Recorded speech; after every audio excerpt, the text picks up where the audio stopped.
Come on, technology. I'm counting on you. No. Yes. Are we going? Yeah. Holy shit.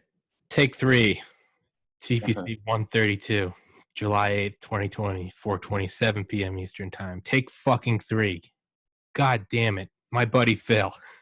This stupid fucking technology isn't working. For everyone listening, the podcast is available on Spotify, BitChute, and DTube, all the links of which I will put in the top comment or whatever.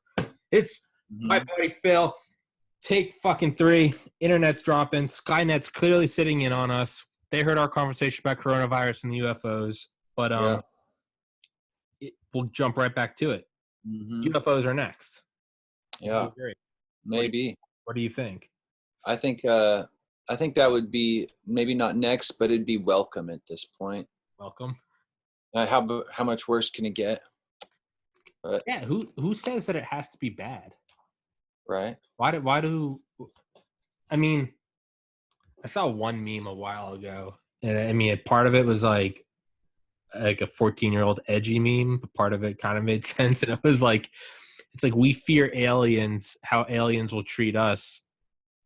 We're scared of a superior organic being because of how we treat inferior organic beings on Earth. Yeah, exactly. True. I mean, but I wouldn't mind being like the lapdog of an alien. Oh, yeah. I mean, as long as they don't want to probe us too much. I mean, do you probe your dog? No. Exactly. No. Yeah. Yeah. Definitely not. Yeah. Like, I mean, I had to put down my dog last month. He was 17 and a half. Oh. And I just think of how, yeah, it's heartbreaking. But I think about like the wonderful life he had and just like how like all I wanted to do ever was just like make him happy, carry him around, bring him outside, even when he like couldn't walk anymore. Just still like, I just wanted him to like have the best time ever. And I was thinking the other day, I was at Popeyes getting a chicken sandwich. This podcast sponsored by Popeyes. And I was thinking like sitting in line, I don't know what made me think of it, but I was like, man, how crazy is like a dog's life? Just like your owners love you. They just love you all day, sleep in the sun, just eat, and they're your best friends. You're just psyched to see them. And they're psyched to see you. Like, they get out of work, and they're like, man, I just want to go see my dog. And your dog's like, yo! And they're like, yo! And you just, how big is a bed, man? Even if you're a golden retriever, a bed is still, like, the equivalent of, like, you walked in and found, like, a 20 by 20-foot mattress. Like, a house is huge. A house is, like, a mansion to you. You're just going for rides. You don't have to pay taxes, man. And then you see other dogs, and you're like, yo! And they're like, what's up, man? And you're just like, you don't know what's going on. And it's really just bliss. I mean, a dog's life. Yeah. And I was thinking, like, how crazy is that? And then I was like, would I mind being like a pet to some like god tier alien? They just like, I'm simple-minded, and they're like, oh, he doesn't even understand the stresses of quantum tunneling. Like, he's just my good boy. And I'd be like, fuck yeah, I'm your good boy, man. I could see them living to be like 1,200 years old too, and they pity us because we only. Oh yeah. That's the problem with owning a human. You always outlive them. Yeah. And they live to be like 80 or 90. Yeah. Treat them real well. Yeah. Shame. Yeah. And they'd even give you like the best food and shit. It'd be like vets, like, this is the food that gives your dog a good coat. They'd be like, we only give Tommy the finest sushi because it clears up his acne. And I'll be like, yeah, man, it clears. It's great. And it's just, yeah, you'd see like other humans and other UFOs, and you'd freak out. Like if you saw like your buddy from high school on like a different UFO and you guys are passing in space, you'd be like, woo! Big Dave, Tom, you're in one too. I'm in one too. It'd be like, yeah, and you just freak out. Yeah, that's what it would be. I don't think I would mind that, man. Well, that's what's next, and it would certainly be interesting. I would hope, for the sake of my children and my dogs, that it didn't cause some sort of apocalypse or widespread anarchist panic. But we've already tested the waters of anarchy here in Seattle. It didn't work out. I was about to say, man, I was like, wait, Phil's in Seattle. Yeah. I didn't know. I didn't know that Chaz or Chop, it was already broken up. I didn't know that. I thought it was still going. I thought it was still Yeah. trucking. No, they broke it up because enough people died where they were finally like, okay, you need to close it down.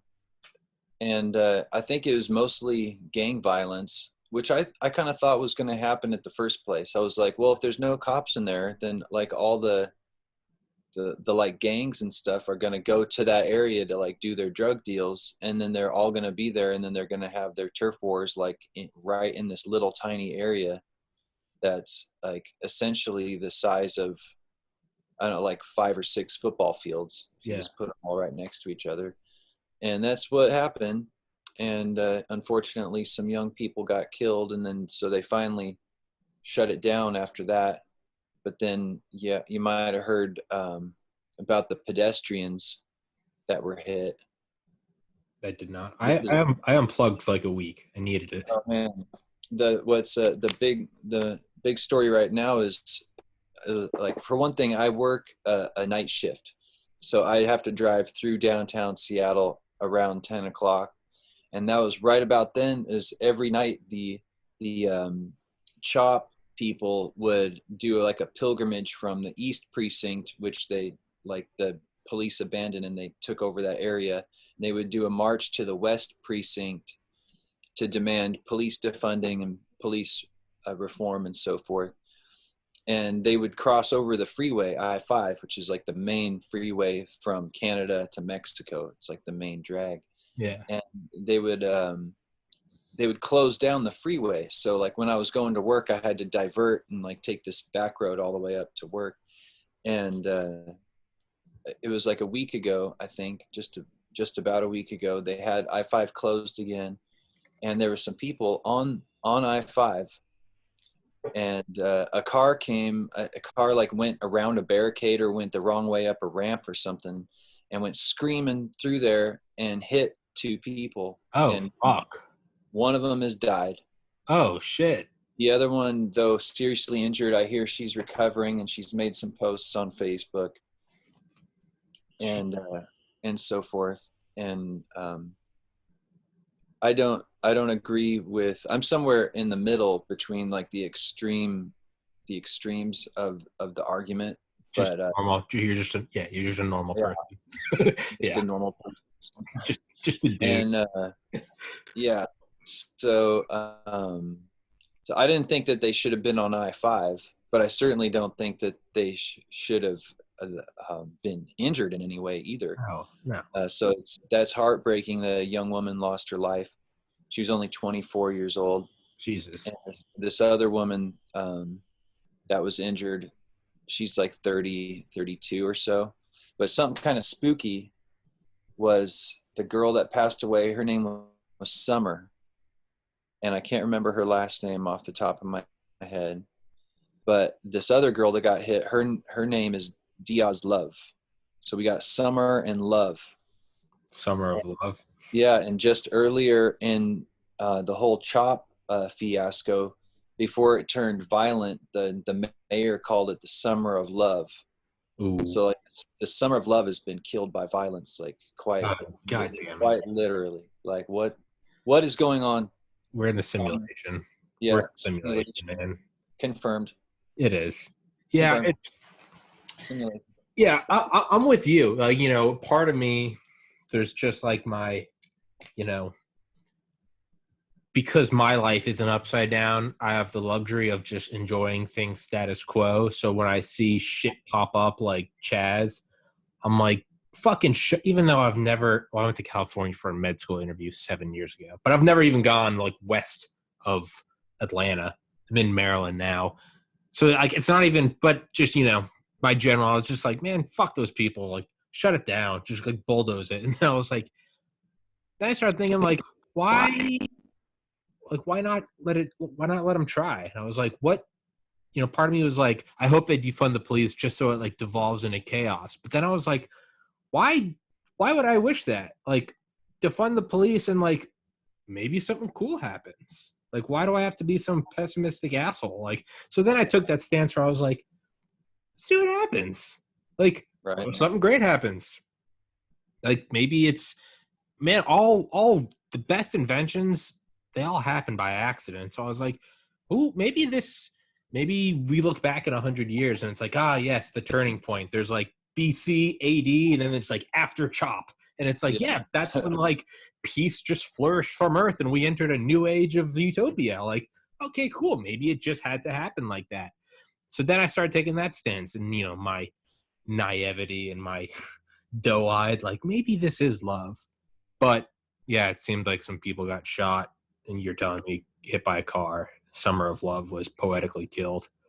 Yeah. So it didn't work, but it's easier for me because I don't have a family or kids, and I don't live in Seattle.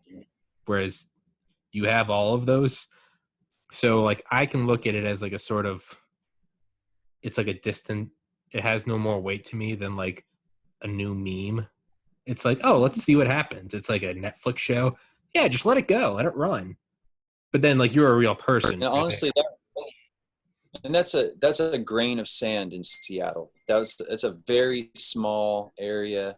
It is one of the most dense areas of Seattle, Capitol Hill. It's like where all the young people want to live. It's one of the most high rent, nowhere to park fucking areas of Seattle. But I mean, from where we are, like I'm probably about 8 or 9 miles from there, and that's like a different world.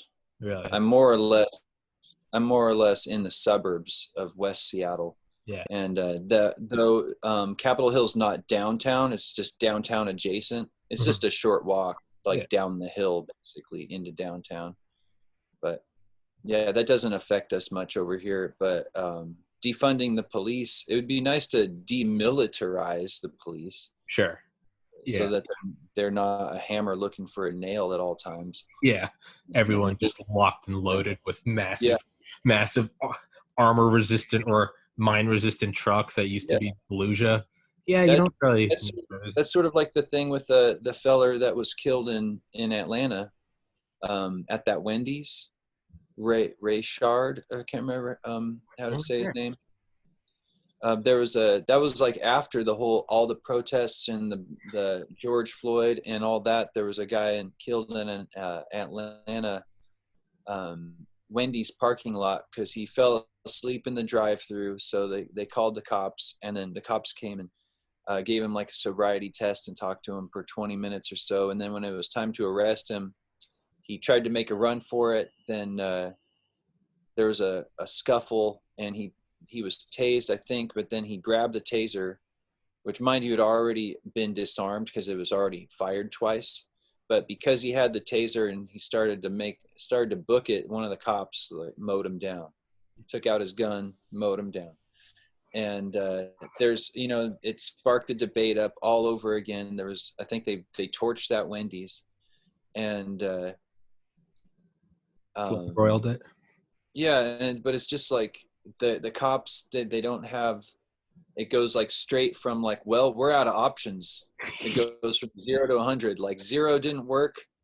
Okay, the taser didn't work. Time to put them down with the gun. End them. Time to end them. On to the next dimension, sir. Yeah, there should be more steps. Middle grounds. Yeah. That'd be like, I don't know.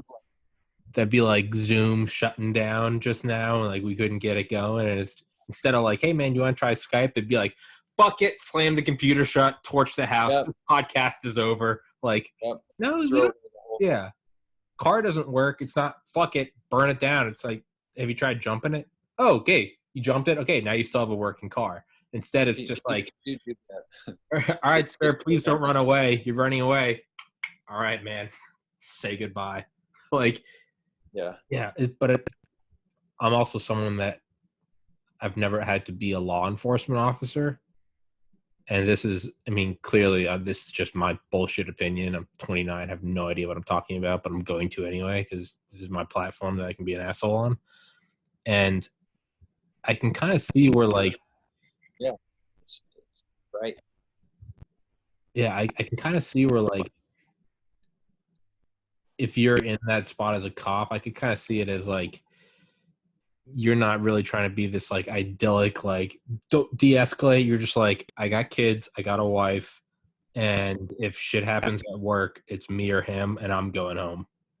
Like I can definitely see where that would. I don't agree with it, but I can definitely see like if you were drafted into war or something, you like Sure. you weren't special forces, you're just an occupying force. Imagine you're in Vietnam, and it's just like the Uh, '70s.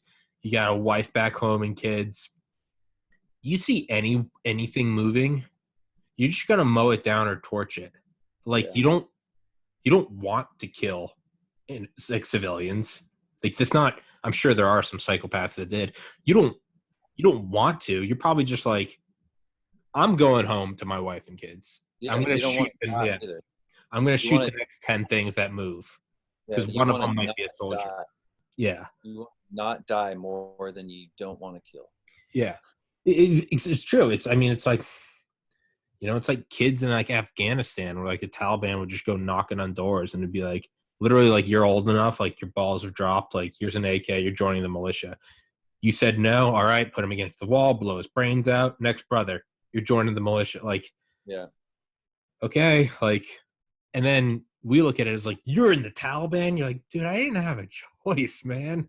You Yeah. know, Sure. it's if I was in 1940s Germany, I would have told the Nazis to fuck off. Totally, man. So much is circumstance of where and Yeah, when we were born, yeah, and if we were born just 60 years sooner, we'd been fighting alongside Grandpa, yeah, or we'd be in a camp, or we'd be the guard in the camp. yeah, yeah, And who's to say?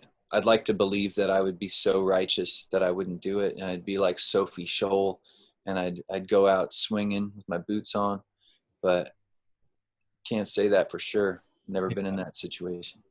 yeah. It's very easy to think about it and be like, man, I'd fucking shoot those Nazis, and I'd go down fighting. I'd rig my house up, Home Alone style. Like you have all these one like they didn't know that. I mean, like yes, they were the Nazi party, but like they didn't know that like they were the Nazis. This is while it's happening. So it's Mm, not like oh Hitler. It's just like this whole thing's happening in real time, and it's just like, huh, what's going on? And yeah, it's okay. I'll join up. Sure, okay, I get money. They're not going to kill my family. Okay, that's good. Like you don't have the internet. You don't know what's going on. You probably, maybe your dad fought in World War I, and you're just like, oh, I'm just serving my country. And it's not until it's all over and you're like, wait, what? I was on that side. It's yeah, and I'm sure there were some Nazi fucking demons that were just Nazis, and yeah, they need to die. But like, yeah, man, what if you're a guard, and it's like they're just training millions of people. I mean, train like literally like a locomotive. They're training them in on railroads and gassing them, and you're watching this apathetic murdering machine with the meticulous, I guess, execution, no pun intended, of their wrath, with the cold calculation of just like literally like a machine. And you're watching all of this and how they don't give a fuck about just like I mean, there are reports from like Night by Eli Wiesel, who survived the concentration camp, just grabbing babies from mothers' arms, fling them up, and then just target practice. Babies, yeah, fucking babies. And you're watching them do all of that. So you're seeing just how ruthless they are. You are then going to turn to that power and go, I'm not fighting for you. They clearly just showed they don't give a fuck about anyone. yeah. I mean, what is the right move? I mean, shit, we're 5 minutes in, we're already debating the ethics of being a Nazi. Guess this went off the rails quick, but I think a lot of people, a lot of good people, survived fighting for Germany, and they just kept their heads low and did the best they could, and luckily they survived. They're one of the best. I am kind of a World War II buff. One of the best documentaries I've ever seen is breaking up. where, but Sorry, the best documentary you've can ever you seen? hear me Yeah, still? yeah, you froze up for a second. The best documentary you've seen about World War II? Yeah, Nazis: A Lesson from History. And there, I remember a little clip from that where a guy that fought for the German army said as soon as they invaded I think it was Poland. Mm-hmm. It was when it was either they marched into Poland or they marched into Czechoslovakia. He said this wasn't Germany anymore. This wasn't the Germany I knew. Like we were marching in there, and like a lot of his comrades had turned dark, and they were doing dark things. And he said like this does not resemble my home country anymore. And he just fought in the army, and eventually he's happened to survive the war, so he was able to tell a story. But I'm sure there was tons of good people that were just swept up by circumstance, and they just tried to survive, and Yeah. hopefully they made it, Yeah. and so that they could be a good person, come out the other side and still be a good person, you know? Yeah. I mean, yeah, like what do you do in that scenario? I mean, I mean, I'm 29 now, but I guess I could see it, man. You're 18. You're in this. You're drafted again. You don't have the internet. You're very limited. All you know is your country good, everyone else bad. You're swept up into this thing. You're given a flashy uniform, told that you are the saviors of this nation, and just told to go take out the enemy of the nation. And it's you and all your buddies, and you're jacked up on hormones and literally meth because the Nazis gave them meth. Shit, man. I mean, yeah, it is a weird psychology how, yeah, darkness can be adopted, especially in Nazi Germany. If you are, there's an audiobook I'll send you, Nazis and the Occult. Uh, Have you ever heard of that book? no, I've heard of that connotation before, though, Nazis and the occult. And I've seen some documentaries. It might even have been in that same Nazi documentary I mentioned, but I know that they started out like sort of as like hippies. Yeah, Like they were into it was like the 20s, and they were into like Eastern mysticism and Eastern religions, and they would dance around naked, and they looked like a bunch of hippies. And then like fast forward 15, 20 years, and they're exterminating people. Like what? I'm yeah, kind of a hybrid hippie. I have some hippie tendencies myself, so that caught my attention. Like, whoa, all yeah. my Burning Man friends are going to start a concentration camp if we're not careful. Yeah, and it's, I'm a couple years removed from it, but yeah, I had a couple year stretch where it was tie dye, long hair, acid. Oh, that's right. That's what you were saying. Yeah, but yeah, they had the Anna Nerba Society. The Nazis did the SS and the SD, and they literally, I mean, like it sounds like a shitty like YouTube conspiracy channel, but I mean, like they went on expeditions all around the world in the 30s and leading up to the 40s to like the Mayan temples, to the pyramids, to yeah, all these Eastern sites, and Wow. literally we're trying to find like relics of, because they were looking at it as, they were trying to look at it, I could be butchering this, they were trying to look at it as like, is this just a form of science that we haven't discovered yet? They You were know? looking for the lost ark. Yeah, Fucking well, Indiana Jones had to stop. yeah, exactly. That's factually correct. But apparently Hitler was obsessed with the spear, or the whatever it was that supposedly pierced the side of Christ on the cross. Apparently Hitler was obsessed with this thing, and that was like one of the early things he did when he got to power. Like, like, because the Nazis stole all these monuments and paintings, and not monuments, all these paintings and artifacts and gold and precious shit. Apparently that was one of his first things, was like, we need to get that, and like obsessive about it. Like they had all these weird like rituals and shit, like, and it was all about, it was Albert Speer, the main architect. They'd always Right. talk about like all this shit, like these ceremonies, they always need to be done like at midnight, and it's like you have to like turn off everything and have these big columns, and like you got to have these 100-foot tall like Nazi drapes, and everyone needs to be there, like torches everywhere. It was very, I mean, that's what they thought it was, and they called it the cement of blood, where like you'd get initiated, and then like they talk about it in KL, A History of Nazi Concentration Camps by Nicholas Weissman. Talk about how they'd literally be like hammered at like 3 a.m, and they'd like go like choose like a prisoner, and they just start like beating the shit out of them. And finally it would almost like escalate to like a crescendo, and then they'd kill him, and it was like and like it was like a rite of passage. It was like you're one of the men now. Like you're not just a guard. Like you showed that you're here for like the fatherland. Yeah. Man, that's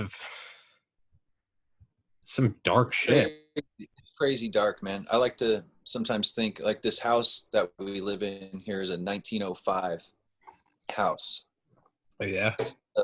So I look around these walls and I go like, this was just standing right here when Hitler decided that he was going to do that, and all that stuff happened, and Granddad was a young man and he shipped off.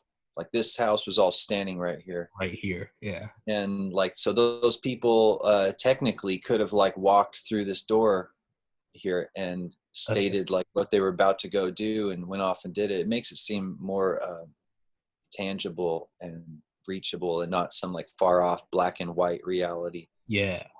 To me. And it's just a trip, man. It's just seriously a trip. There's a good documentary, a newer one on Netflix right now about Anne Frank. Yeah. What's it called? And it's called Parallel Stories, Anne Frank. And there's some people that are still alive that knew her in the concentration camps. How? They were children also. And they're like if Anne Frank was alive, she'd be 90 right now. And she was like 15. That's not super old. I mean, it's old. Yeah. Yeah, but so there was people that met her that were 5 years younger than her, and they're still alive. And they're talking on camera but yeah, especially when you're dealing with the children aspect, it's just unfathomably evil and cruel. Yeah. And it's just recent history, man. It's like those people are still alive. They're still here. There, yeah. It's just right there. My granddad was there. A couple of my granddads were there, but one of them I knew real well. The other one I didn't know so well. But yeah, I've got a lapel pin type thing that my grandpa captured in Italy, and it's got the Italian flag and the Nazi flag on this like little cufflink type of thing. Oh yeah. And that's my I don't know what you call that, heirloom? Relic or whatever. Yeah, an heirloom, a relic from WW2. And Grandpa actually brought back a bunch of cool shit. Most of it's at my auntie's house, but there's like a Luftwaffe helmet. There's a gas mask. Shit, dude, can you get that? Can you get that shit? No, I don't mean like steal. I mean just like, I need to do a podcast with you. Just have it fucking hold it up, man. That'd be badass. My great uncle was on D-Day, and he died a couple of years ago.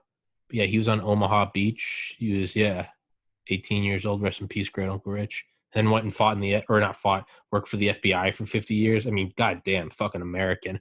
But he had I vaguely remember seeing it. It was probably had to have been 10, so maybe year 2000.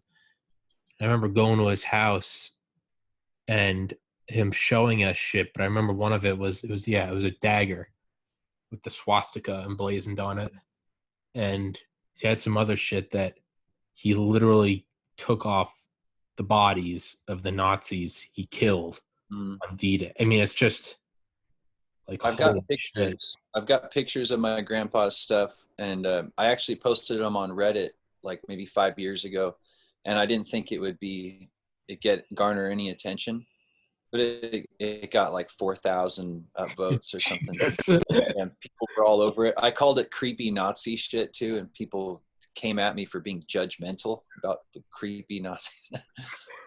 But yeah, it's some pretty cool stuff. Like even the Luftwaffe helmet, you can still see the emblem a little bit, which I guess is rare, and it still has the webbing like the inside the helmet, and the leather strap, which is excessively rare. Holy and then there's the gas mask, which is just really kind of iconic and eye-popping in and of itself. And then there's a couple other things. Oh, there's a belt that's got the German "Got mittens." Yeah, like in German, like "God's with us," but it looks like "Got mittens." Like, yeah, we actually have gloves. You got mittens, bitch. Welcome a couple other warm and cozy. Cool. it's pretty cool stuff. And of course my dad said they used to run around with the helmet on and play army Yeah. army and whatnot. And I've got a couple step grandpas. One step grandpa was a MP at the Battle of the Bulge, Oh but shit. My he's long uncle's gone. dad was. I can't ask him about anything much about that. He was a really nice, cheerful guy. He was a fun guy. But then I had another step grandpa that he was in the Battle of Guadalcanal, Oh fuck. and he did not talk about that. I Yeah. mean, he did on occasion. He told me a story once that they hit the beach in the dark, bullets flying everywhere. So you can't. It's just plain luck if you survive it. And I think he was 17 at the time. Fuck. And so he hit the beach in the dark and just made his way to a ditch along the beachhead. And I believe he lost his gun because he was probably running like this. Oh yeah. And Shit. so he found the ditch, and he said he just lied in the ditch, hoping he didn't get shot or blown up until it became light out. And then once it became light enough to see, he grabbed a rifle off a dead comrade. And then what was left of the forces that hit the beach, they'd become pretty heavily decimated. I think very heavy casualties in those groups. And so what was left, they banded together and then just tried to find the other Americans. And so there was a small group of them, and they just moved through the jungle trying to find their other forces. And he said they didn't eat or sleep for 3 days. I believe it, And man. I believe that story came up when I said I was hungry. Fuck. We didn't eat or sleep for 3 days. Yeah.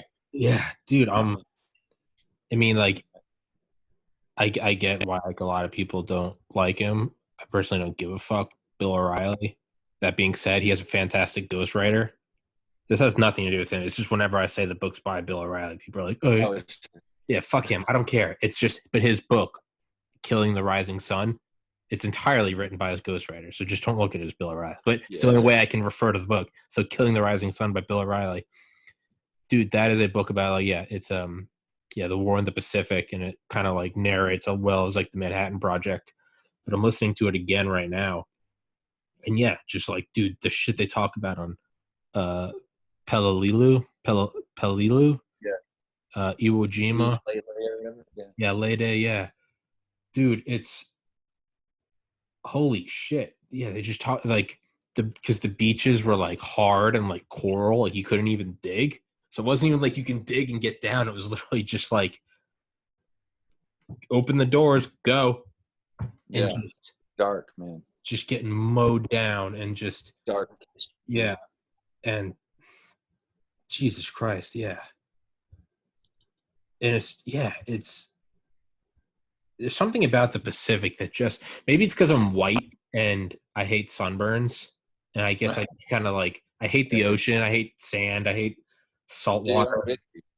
I watched Band of Brothers, of course, like everyone, right? And then it was so good, and it's in Europe and everything, and then so we eventually got the long-awaited Pacific, right? And it's just blood, guts, Pacific scene. and like Pacific, yeah.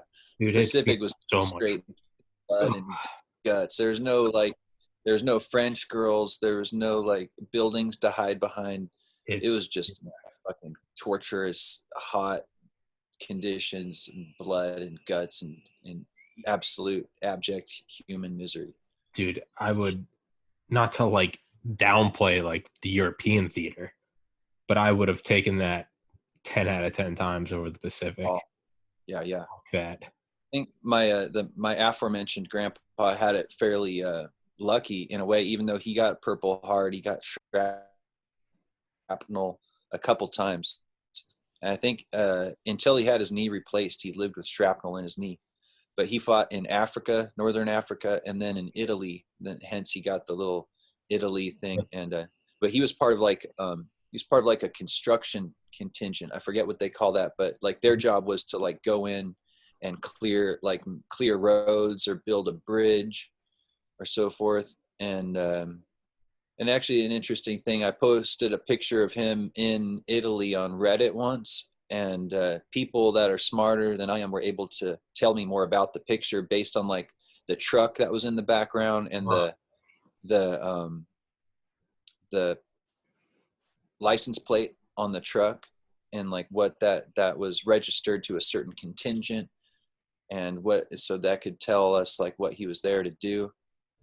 And that's awesome. So I encourage anyone, if you got pictures and mysterious just unanswered questions about that sort of thing, you can post it online, and people that are just tapped in scholars will can tell you so much. Oh yeah, you'll learn so much about it. Dude, my passed away several years ago.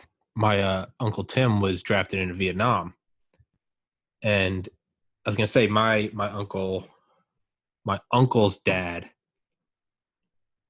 he fought in the Battle of the Bulge, but my Uncle Tim, he was in Vietnam, and there's such this like crazy picture because in my family's from like northern New Hampshire near Berlin. I'm not from there, but it's a tiny little town way up there. That's the first place to vote in the United States. That is the first place. So there are like these like old like rich lodges up there. It's a poor town, but there are these rich lodges up there in the mountains. And it goes back to, I don't know how many, like a century ago, but it's like, the presidential, like the candidates will always go there and be like, I'm casting my first vote because insert state stands behind, whatever just your canned bullshit is. But so, at the time, I think he was running for Senate, but a young JFK is up there, and there's a picture of him, and he's like standing with this like crowd of reporters. It's got to be in the 50s, and you can see in the picture is my Uncle Tim, 10 years old, maybe 10 feet from him. And yeah, there's just this black and white photo. But then it's crazy because like 10 years later, like that young kid was drafted into Vietnam. Like, granted, JFK was dead in 1963, but like indirectly, it's like this weird, like 10 years late, like the different paths of like this incarnation. Yeah. You can be this like part of this like political dynasty, billionaire dad from bootlegging moonshine in the 1920s into being, may or may not have had mob ties. You and your brother go into the upper echelons of politics. You're literally the president. You're nailing Marilyn Monroe. And then it's like, or you can just be like born in this poor town and get drafted into Vietnam. And it's like, and then but there are these weird moments where you physically are just a couple feet apart, and then it's captured. Like it's a trip, man. It's fucking crazy. My dad's dad was 18 when he was being drafted to go be part of the mainland invasion in Japan. But then it literally got like, I don't know how exaggerated it is, like the ship literally turned around, but it's like getting ready to be part of the mainland invasion. And then it was like, oh, no, they surrendered. So what happened? We literally we birthed a little star over two cities and just vaporized them. But so that's one thing I was thinking about. I was like, man, like what if we just didn't drop the nukes? But if it just like wasn't politically, like I wouldn't be here. Like, yeah. Yeah, my granddad also, he said that they were in Europe somewhere. I think they were in liberated France. And then when they heard that the bombs were dropped on Japan, they said that him and all of his buddies were relieved because they were gearing up to have to go fight in Japan. Yeah. And then when they heard they had this new super bomb and they dropped it on Japan, they were like, I think that means we don't have to go fight in Japan. Yeah. That's good. And that's a good, yeah. That's the way it's like 150,000 people killed in each city, most of them in horrible, roughly 75,000 were from the instant destruction, the blast, the thermal pulse. But then the other half died in pretty much the worst way you can ever die. Radiation, acute radiation. And I look at that, I'm like, that's horrible. And like did we have to drop them? And it's easy because there's 75 years between then and now. We have this luxury of just looking back. But then I think, man, imagine just like two bright white guys like you and me. Imagine me and Phil, and we're hopping onto our fifth island, and like, how many times have our like crew been replaced by just, hey, Bob, you're in the crew now. You're replacing Jim. And then tomorrow, hey, Bob's brains are on my shoulder. Yeah. Kevin, you're replacing Bob. Bob replaced the next day. Kevin's heart's on your shoes. And it's like, you and I are just like, hey, Phil, we're still surviving this thing. And it's like, fuck, man, I just want to go home. I'm fucking burned. We're literally burning these Japanese people alive with flamethrowers to get them out. Women and children are killing themselves and jumping off cliffs because they've been propagandized to think that we're the aggressor. And then, well, I don't know if we should drop these bombs on these cities, man. Fuck that. You're like, drop them all, drop them yesterday. I want to go home. Like, and like, yeah, I've heard compelling arguments that they wanted to see what would happen. They had this new toy and they wanted to fucking test it out, man. Andy Stump said that. It's real quick, Phil, I gotta go piss. All right, bro.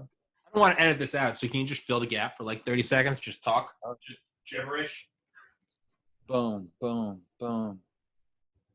Making up a flow. Here we go. Tommy had to go to the toy low. Non-stop, every day. I'm the best rapper. I'm not born in the 20s, so I'm not a flapper. Tommy's in the crapper. Keeper, trapper. School time, schoolhouse, school bell, saved by the bell. All them kids on the show. Where did they go? No one knows. I just flow. Will it ever stop, yo? I don't know. Turn off the lights and I'll glow. To the extreme, I rock a mic like a bandu. Light up the stage like a chump with a can-do. Dance. Yeah, man, there's something I do not understand about like video editing, where it's like if I have it's just like one solid file beginning to end and I upload that, like, we'll just say it's like a gigabyte. But if I have to go in and like cut something out, well, one, you would think by having less information there would be just less. Not only is it not less, it will like double in size. And that's I have a biology degree, and I'm not even going to pretend to understand this. Oh, well, it's this video format, and it's all I know is it takes like twice as long to upload to YouTube. So I'm just like, hey, strange. People talk. I used to be a videographer until I got completely sick of that, and so that doesn't sound right, man. Yeah, I don't know. Are you using a free software or something? Well, no, I use Zoom because Zoom records its like own file, and then I screen record with QuickTime Player, and I screen record, and that's the one I upload to YouTube because it's higher video and audio quality. But I like Zoom because Zoom has its own like internal recording where it's not recording the screen; it's literally just like directly recording the file. And so, like an hour-long podcast from QuickTime Player, even after I compress it from 4K to 1080p or 720, it's still like 5 gigs. Versus Zoom is like an hour podcast will be like 300 megabytes. So I can upload it because I upload to YouTube, DTube, BitChute, Spotify. So like I like that small file for those because if I try to do the huge file for all of them, not important. No, but it's iMovie. So what I was gonna say, nukes. So we had enough fissile material to obviously detonate the first one, which next Thursday is the 75th anniversary of the first nuclear weapon going off, July 16th, 1945, 5:16 a.m., 5:30 a.m., Alamogordo, New Mexico, Trinity. We detonated that one. Then we detonated August 6th over Hiroshima and August 9th over Nagasaki. So we had enough for a test. We had 2 more, and then we had a third that we didn't use. And it's been called the Demon Core, and it has its own story of coming back to the U.S. So we didn't have like an endless amount, so we used 1 to test, and then it took 2 to get them to surrender. Yeah, from one hand, I get it. One, I just straight up get it. Like, hey man, drop it so you don't have to keep fighting. Because if I'm there, I'm saying, yeah, fucking drop it on an orphanage. I don't give a shit. I want to go home. But just trying to look at it like tactically. Okay, could we have just tested it, dropped it off the? Because 87% of the scientists at the Manhattan Project, physically there, wanted them to do a burst off the coast so the Japanese people could see what this was. But the head guy of the Manhattan Project, Leslie Groves, took that, said this is, pacifist bullshit, and basically crumbled it up. But if we only have 4, test 1, and then we drop 2 on cities, and even when we dropped the second, it's not that we dropped the second and then they surrendered. 5 more days went by where we were getting ready to dropped 1. Oh my God, they didn't surrender. Drop another. We dropped the second one, man, and they're still not surrendering. What if you had dropped one off the coast and then dropped the first and a second? What if they didn't surrender after the second and you have no more? Then what? So, on the other hand, Andy Stump, former SEAL Team 6 guy, and Joe Rogan, they're talking about it. This was years ago, and he was like, do you think we needed to drop that on Hiroshima and Nagasaki? And he's like, I've heard it argued that we could and we couldn't. And Rogan's like, do you think they just wanted to see what it would do over a city full of people, knowing they could never do this test again? And Andy Stump goes, yeah, I mean, I could see that being a larger than negligible amount of like, let's just do it. Let's just see what fucking happens. Yeah. Yeah, that guy was a good guest. Andy Stump, yeah. Yeah, I checked that out when he's on. He's been on there a couple times. Yeah, I've tried to get him on here. He won't respond. He's big time in you. Yeah. Well, hey man, fuck Andy Stump. I'll fight you. Yeah, I've tried to get him on, but actually, I remember I just saw like every once in a while, like a random one of my videos would kind of like get more views months afterwards. And like I got a comment on your on your video like the other day. And it was like, this motherfucker drinking out of a mason jar. Yeah. I was just like, yes, he is. Great. That's comment. My hippie tendencies, man. I drink out of glass. Yeah. Whenever possible. Glass. This water's never seen plastic. Doesn't even know what it is. Doesn't even fucking know it's sheltered. This is American water. But yeah. I drive up north of town and get water out of a spring. Is that a true story? Really? There's a town north of Seattle called Linwood, and they have a spring, and we like to call that Lynn Hood because it's kind of a rough area, but it's improving. But they have a spring there where people line up to get the water. And so I bring these big 5-gallon glass jugs, and I fill up. I get about 50 gallons at a time. It lasts my family about a month. Fuck yeah. And we only got the best motherfucking water. Dude, we got part of my family has a place up in New Hampshire, but yeah, dude, water is straight from a spring, or not, like a well, just like 400 feet down up in the middle of the mountains. Dude, you drink that and it's just like, like it sounds cheesy, like from the earth, but you drink it and you're literally just like, it hits different. You're just like, fuck yeah, I'm gonna go like chop some wood and like weave my own clothes or something. Like, I want to go skin a deer. Yeah. Yeah. Amen. Yeah. So you're in Maryland? Yeah. What was the lockdown like in Maryland? What was your experience like for that? Pretty non-eventful. I just decided that there's 2 ways I could go about lockdown. And it was just like not take it well mentally, or I was like, I can come out on the other side better off. And so I've lost like 15 pounds and probably listened to about 50, no bullshit, about 50 books on Audible. Nice. And done about 100 podcast episodes. So lockdown has been, I mean, I guess good. I guess, I mean, it's lockdown. You can't. It's been productive for you. Then, and you make the best of it, and it's been good for you. And you can say that without disrespecting the people that suffered or lost their lives or lost their jobs or had trouble paying rent or whatever. But yeah. I mean, no disrespect to the 120,000 dead. I just, I can go in this one of two ways and try to make the most of it. Yeah, it's but I think it might be starting up again, like a second wave of shutdowns. that's what I hear, and that's interesting. You're hearing that on the East Coast. We're hearing that on the West Coast, and things haven't.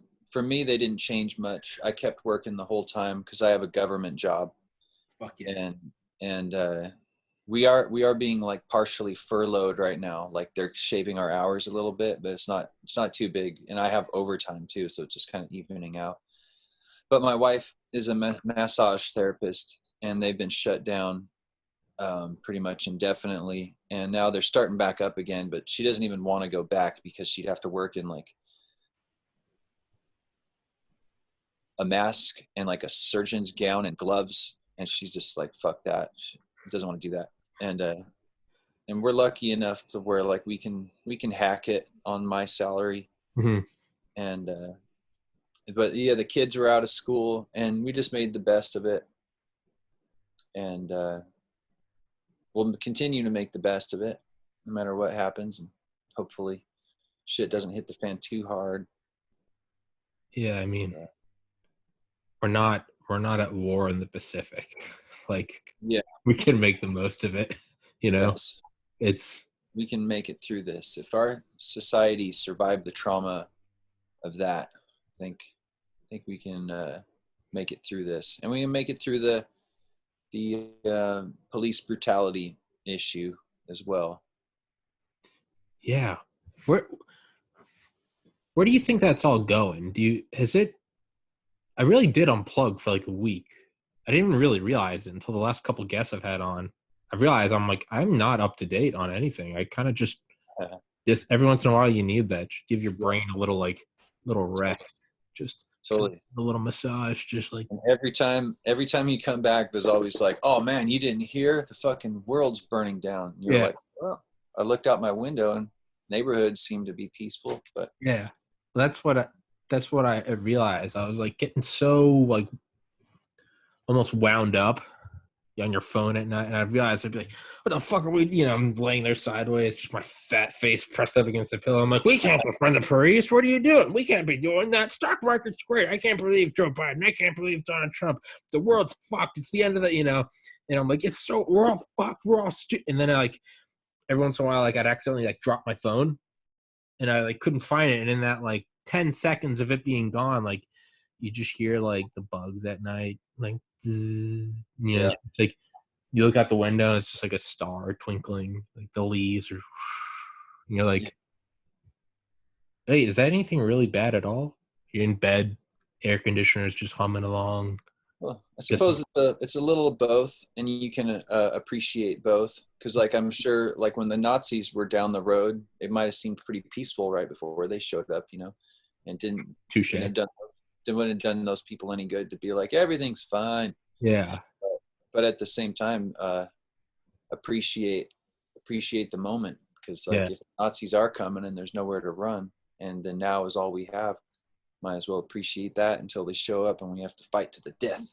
Yeah, fuck yeah. Start biting them. Just go out screaming, man. That's what you got to do, man. Nazis start coming door to door. Don't fight them, man. Strip naked, cover yourself in like shampoo so you're slippery. Just start humping them, man. They won't want to go near you, dude. They'll all be ripping on each other like, hey, man, you got humped by that guy. Like, yeah, we had to shoot him in the head. I don't know. That's my plan. Just weirdness. That's my plan, man. Last line of defense, just bizarreness. You ever seen those guys like streaking, and every once in a while one of them like gets a good plan. Instead of just getting tackled by the cops, they'll turn around and start like going up, and they're like, oh jeez, and it's like, hey man, at the very core, it's like we're all still dudes, and it's like, oh man, yeah. There's like a middle ground with that. Like you can't drive yourself crazy and import like pure fear and hysteria through your phone. Like, oh, the world's going over. It's the worst thing ever. And it's just like, you're sitting there with like your glass of spring water, and it's just like, it's not that bad, man. Like, but then at the same time, you're right. You can't just, Yeah, there's a weird smell coming from those chimneys, and it's, you know, they're at a weird camp down the street called Auschwitz. Hey, man, sun's shining, you know? Sure, Yeah. there's some Panzer tanks, but hey, dude, have some iced tea. Man, I think there are people being burned alive in that camp. The birds are chirping, dude. You know, there's a middle ground. It's what's that plane doing up there? It's hey, man, just listen to the river, because you know then you're in Hiroshima, and yeah, middle Yeah. ground, dude. It's so if UFOs came, how do you think it would unfold? And I don't mean in how they would like appear. Let's just say it's your classic, just like big old fucking, you know, ship just sitting in the sky. Like, no, they're not destroying anything, not like Independence Day. Mm-hmm. But I was thinking like it wouldn't have to do anything. Like, what if it just came? Have you seen Arrival? A long time ago. Yeah, it's a fucking awesome movie. But Mm-hmm. like, what if they just came and like they didn't do anything? They didn't interact with anything. Like, what do you think that alone would do to like the human psyche? Let's just mile wide, just a big old disc, just black, whatever. It's got to have it's got to have the force field. You shoot the missiles at it, nothing happens, but it doesn't fire back. It just sits there, and it can't be over the classic DC or New York. It's Seattle. Say it goes to fucking Seattle. And sitting there by that big pyramid building. Was it Transamerica? Is that it? Is that still the name? Seattle? No, that's San Francisco, is it? Yeah, I don't know that one. Fuck's in Seattle. Whatever. It's just Yeah. over Seattle. What? Bezos balls. Yeah, yeah. Yeah. What happens when that, like, truly though, like what I've always thought, like, how do you think it would unfold? Like at first, do you think you'd see it on Reddit and you think it's like a meme or something? I'm sure like people that couldn't see it would say it was a hoax designed to like destabilize the population so that someone can take over or something. I bet you just see all possible outcomes simultaneously. There's people that would go totally zen. There's people that would lose their shit. There's the religious zealots would probably lose their fucking minds. And the looters, there's always looters, as we know. They'll be out like it's this looting Super Bowl now. UFO, bro. Time to go get Yeah. a TV. Yeah. Yeah, it would be. I think you're right. All possible outcomes. Yeah. You'd have like mass suicides. You'd have people just fucking in the streets. Just like, hey man, you, me, let's go for it. Yeah, it would. Well, then there would have to be like live streams. People would start to get like people, not just like, do you trust the news? It'd literally be like, I would call you and be like, Phil, is there a big? You'd be like, I'm looking at it, man. There's like a big old look, and I'd be like, okay, Yeah. this is weird. And I would live stream it, and then people would be Absolutely. like, oh, look at all these different live streams. You can't deny all the live streams. And they're like, yeah, you can. Those are all agents. But then someone Yeah. would be like, no, I know that guy. And be like, then you're an agent Yeah, too. yeah. It'd just be all possible outcomes simultaneously. You're right. That's just VFX. That's a deep fake. And finally, I would not trust the stability of society in that moment. no. So I am an armed citizen. I would protect my family with my rifle With and my extreme fire. prejudice. Goddamn right. Oh, we would have the ammo boxes, and we'd set up a perimeter. Get the Luftwaffe helmet. Yep. Yeah, man. I think you're right. I don't trust this. I don't trust like Men in Black, you know. A human is smart. People are stupid. Uh-huh. Oh yeah. Yeah. That's one of the best quotes ever. I share that one with my kids from time to time. Yeah. A person is smart. People are stupid. Yeah. That's one thing. I'll keep going. Yeah, that's one thing I've thought about with coronavirus. I was like, how quickly it went from like this can't come to here to like quarantine to like get in the car. We're going to Walmart. Grab everything. Don't, fight. Fight to the death. We need the toilet paper and the Windex. No one breathe in the air.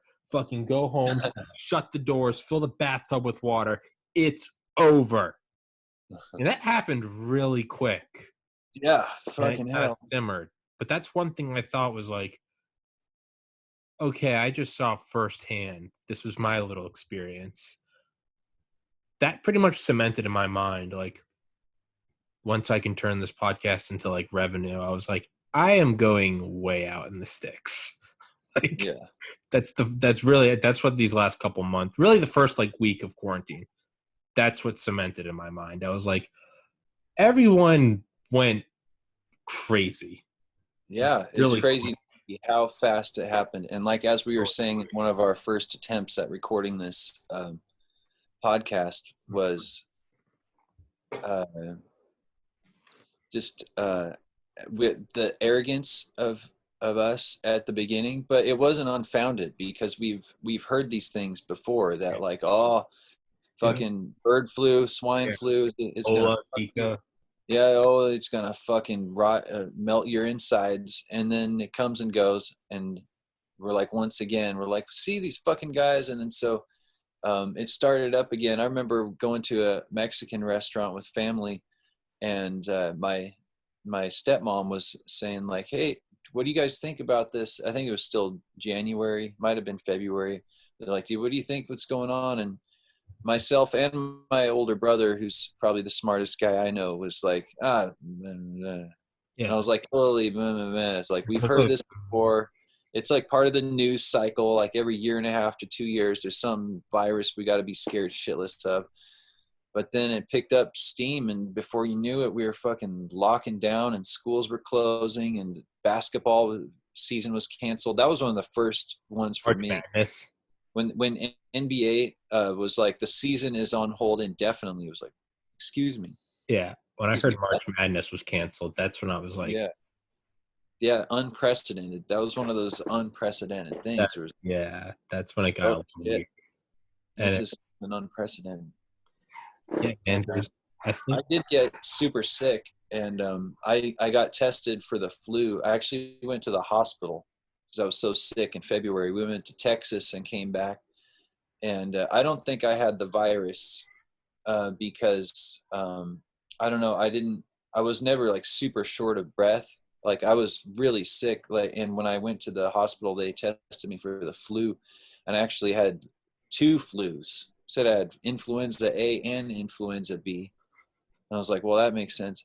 It's usually I stay pretty healthy, and I can beat a flu in like 2-3 days tops. And this one was, I was running on 5 days, oh and I fuck, couldn't sleep, and it was the middle of the night, and so I just called the nurse line. I was like, I need help, somebody help me. I'm freaking out, man. Yeah, and then I went to the hospital, went to urgent care, and they gave me some good shit. I was feeling much better. They gave me IV, gave me some Toradol. And I'd only ever heard about Toradol from NFL players. I don't know what That's that. what they do. It's like a hardcore like intravenous like ibuprofen, and it allows NFL players to play through injuries. Oh Jesus. Yeah, like NFL guys get shot up with that like every Sunday, I think. Oh my god. And it's hardcore. I've heard of, there was a guy that used to play for the Seahawks, said it shut down his kidneys and he almost died. But I'm not doing it every Sunday. I just got it this one particular early morning, and I felt so much better. And that actually, I kind of was on the upswing after that. But it was right when I went to the hospital. It was like at that point, it was, if you've been to China, please like alert the hospital staff right away. And then it was probably a week later, that it, maybe even 5 days later, it started to really crack down. Like, it doesn't matter where you're from, fucking put on a mask. If you think you have COVID, stay at home because we don't need you spreading it around. Oh, so this was before it really like broke. Yeah, it was just before. Okay. It was like, it was mid-February, mid to late February. We had gone to Texas and came back, and we all got it pretty bad. I had it the worst that time. So. Oh, okay. So I thought you were saying that this was like it already happened, and I was like, if you just called them and you're like, I'm sick, Oh no. I feel like they'd be like, stay the fuck home. Hang up. Don't It talk to was just before. Yeah, it was just before that. It was when I went to the hospital. It was like, if you've been to Wuhan, China, like please tell the hospital staff right away. But me. Okay, noted. it was a few days. It was actually, I think I called them back like a week later to be like, dude, did I have the COVID? Like, should I go get tested to see if I had it? And they were like, no, you don't need to do that. But at that point, they were saying, if you think you have the COVID, just stay at home, because Yeah, we don't have enough resources yet to help everyone at the hospital. And so unless like you can't breathe, like just stay at home right now. yeah. And so that was hardcore, man. And I don't know. It's you're right. It wasn't unfounded because you're right. It's every couple years. I remember it was like my first week of college. So it was like August 2009, and I was like one of the sickest I had ever been. And I remember I went to like the whatever the health center. I got some like antibiotics, and they're like, and I was just like shaking and like cramping, and they're like, and I started to get better, and they're like, it came back. They're like, yeah, I had whatever it was, like H1N1, and I was like, really? And they're like, yeah, and I was like, I mean, that sucked. Like I was really sick, but like I was just sick. Like it sucked, but it was just, if you've ever thrown Yeah. up and had diarrhea and the chills, it's like it sucks, but it's, you're sick, whatever. Mhm. You're Yeah, this one was different because it was here it comes, and it's like, oh yeah, what? All right, man, yeah, sure, Yeah. Once again. yeah. And I think it was like a couple episodes before I had you on, or maybe only a couple after, like within a couple days, I was supposed to have on this guy that you could to do like a. I don't want. When do you got to go? I know you got to work and shit. I don't want to keep you forever.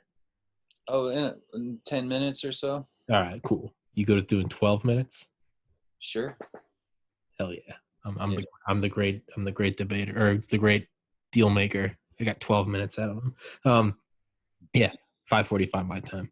It's I was supposed to have on this guy that had this like UFO channel, and I was just trying to get anyone on my podcast, and I was like, cool, he's gonna come on. He was on Reddit. I was like, fuck yeah, I'm gonna get this guy on. And I remember he emailed me like the day of and was like, hey man, I can't do it. And I was like, that okay, that it kind of fucks up my day. But he was like, I apologize, man. I gotta go get supplies. And I was like, that's cryptic. And he was like, yeah, I gotta go get like masks, like food and water, because the government's gonna start shutting down California. And I remember when I heard that, I was like, of course, the guy at the UFO channel is now convinced that the government's going to shut down the state.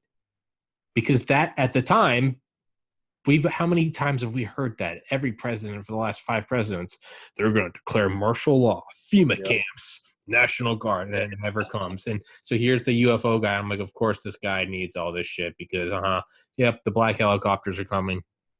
And I said it as much when I had someone replace him, and I'm chatting with him at the beginning of.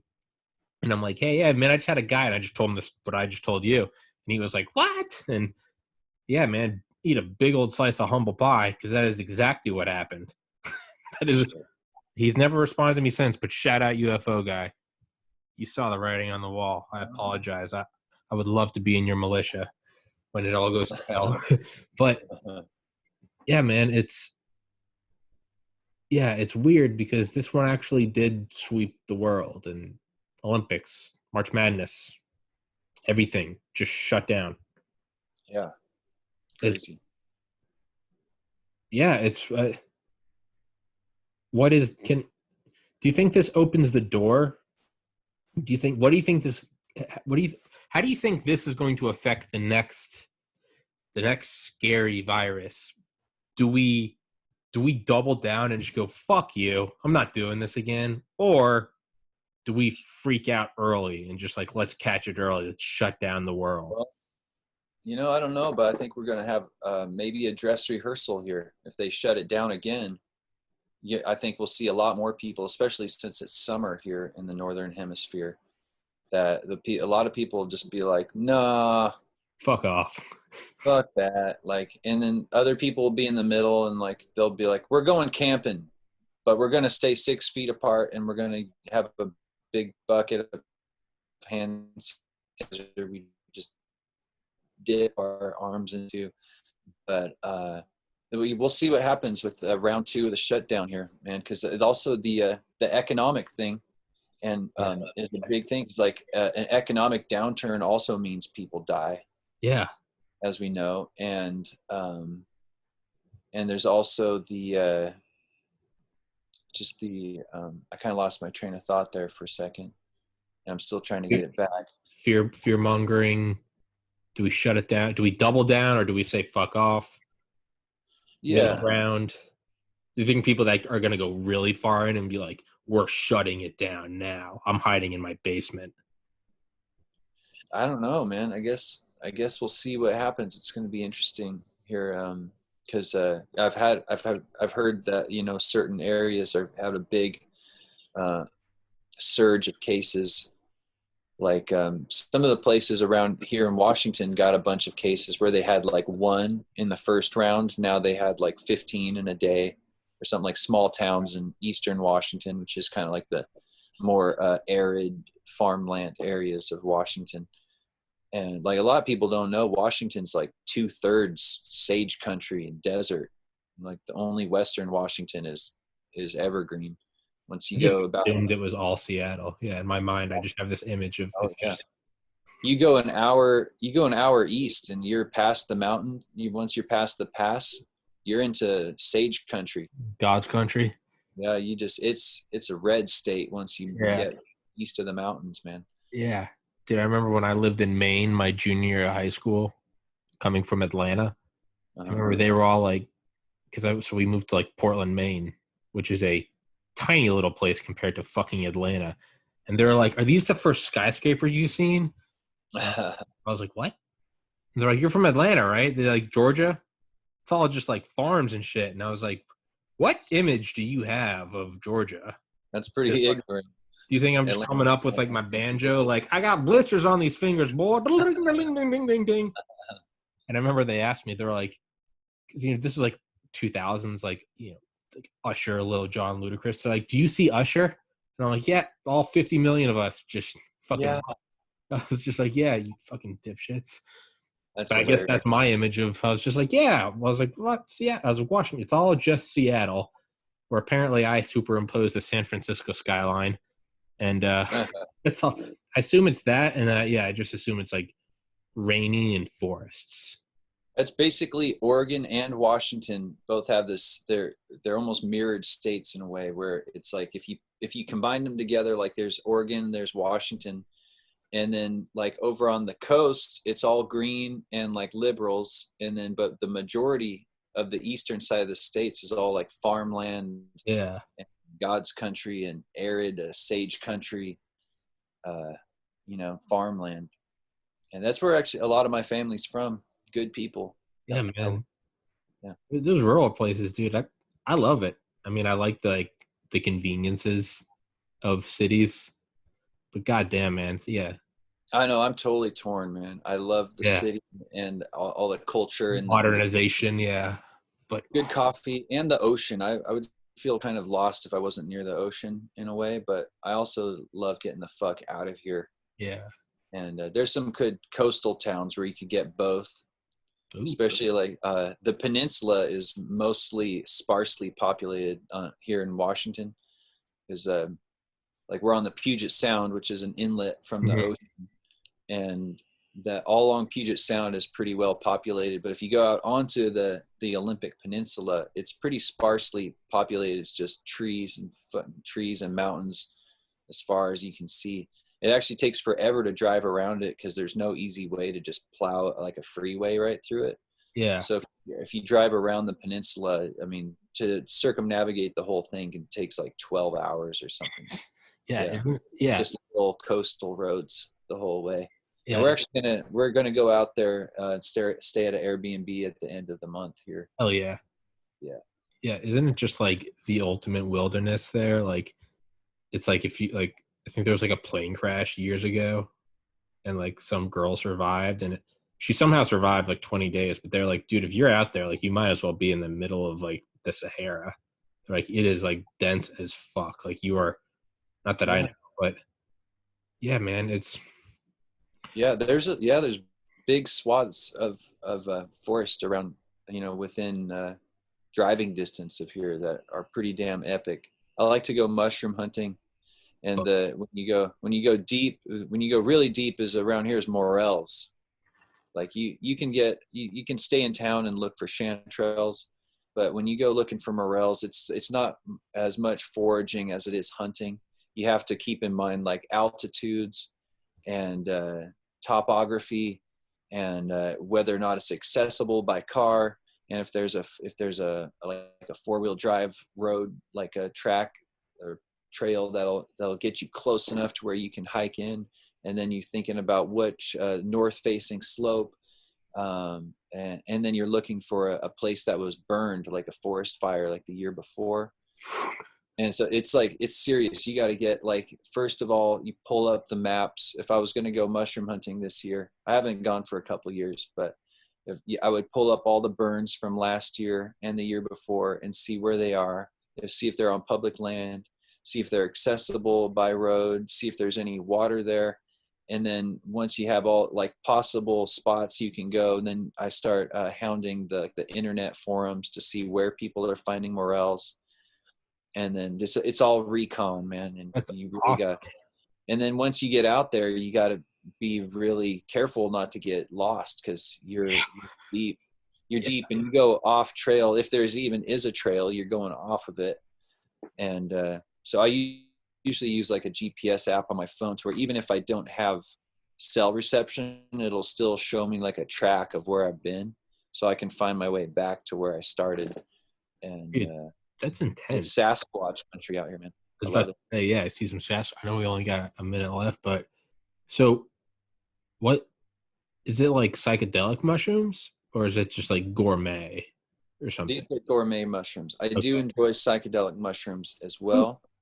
I have a family these days, so I don't have Sure. as much freedom to take them when I want to. But those actually grow right here in Seattle. Don't have to go far for those at all. Okay. All right. Yeah. I mean, it's They been grow 7 quite years. plentifully. If you know where to look and you know what you're looking for, they're and during the season, which is like October, November, they're quite plentiful. I think that's what the nation needs, man. Oh yeah. We I need don't know, man. Some people, it can send them into some kind of psychosis. Other yeah. people change their life for the better. I think, It's my life, man. yeah, amen, brother. I saw Seven you got hours. the drug users Bible guy on like a Dominic little while Beltran. back. Yeah. That was a good one. Yeah, dude. That It's was man, it's what Timothy Leary said with Richard Alpert when they were in Mexico in '63. They had Lactica, flesh of the gods. That's what they always called it. Flesh of the gods. uh-huh. These were two Harvard psychiatrists. They said they saw more in 7 hours than they did in 27 years of Yeah, studying like Leary, development theory. Leary and Ramdas. Yeah. Yeah, Fucking that's a great awesome. story. Yeah, that's a I, great story. Are you still a psychonaut? I know you don't have dreads anymore, but do you still partake on occasion? I have not in about 5 years, but I've always been, it's almost like eye rollingly like hippie. But I really do believe that like they come into your life when it's time for you to take them. I think Hunter S. Absolutely. Thompson said, "You don't find psychedelics; they find you." Yeah, They- I had the opportunity of doing ayahuasca one time, and I don't even like. That's one of the ones I don't even think I need to do it again. When But was this? it was a special time in Europe, 2007, and we were staying at this sort of eco farm out in the middle of the Andalusia country, southern Spain, and it was this little village, and they said this like traveling shaman from, I think he was from one of the smaller South American countries. I can't remember which one exactly he was from. It's escaping me right now, but his name was Jose Manuel, and he was like a legit traveling ayahuasca shaman. And that's a whole other podcast, basically. But I was about to say, one, I one would of love to pick your brain with that. sure, one of his more outstanding statements that stuck with me is said, resolve to take it. Wait, hold on. So if It broke someone up. out It there broke up. right now, You said, oh, you said your relationship with the vine starts when you resolve to take it. So if you decide right now, I want to do ayahuasca someday, it's already begun. it starts right then. At that moment, your relationship with the vine starts right then. That's beautiful. I like Terrence McKenna talked about psychedelic temporal backwash, and it was in the days leading up to a big life-changing trip. You'll actually start to you'll see in hindsight after the trip that like magic started to happen in like 72 hours before you even ingested the chemical. Just beautiful things will start happening. It's literally you went and had this trip, but it literally like like water backwash. It literally like sloshes backwards in time. So it's like here's on your calendar. It's literally like, like you feel it. You're like, what is this? And it's like getting wet before you even feel like if you're about to take a shower and it started raining. That's what it's like. Yeah. It's like pulling you in. I know you got to go. I could talk to you forever, man. I love having you on. Please, I would love Thanks to. for having me on. But Dude, yeah, next time we'll talk about ayahuasca. Dude, and don't be a stranger, man. We don't need to do 4 months between episodes, dude. You can come on in a week. I don't give a shit.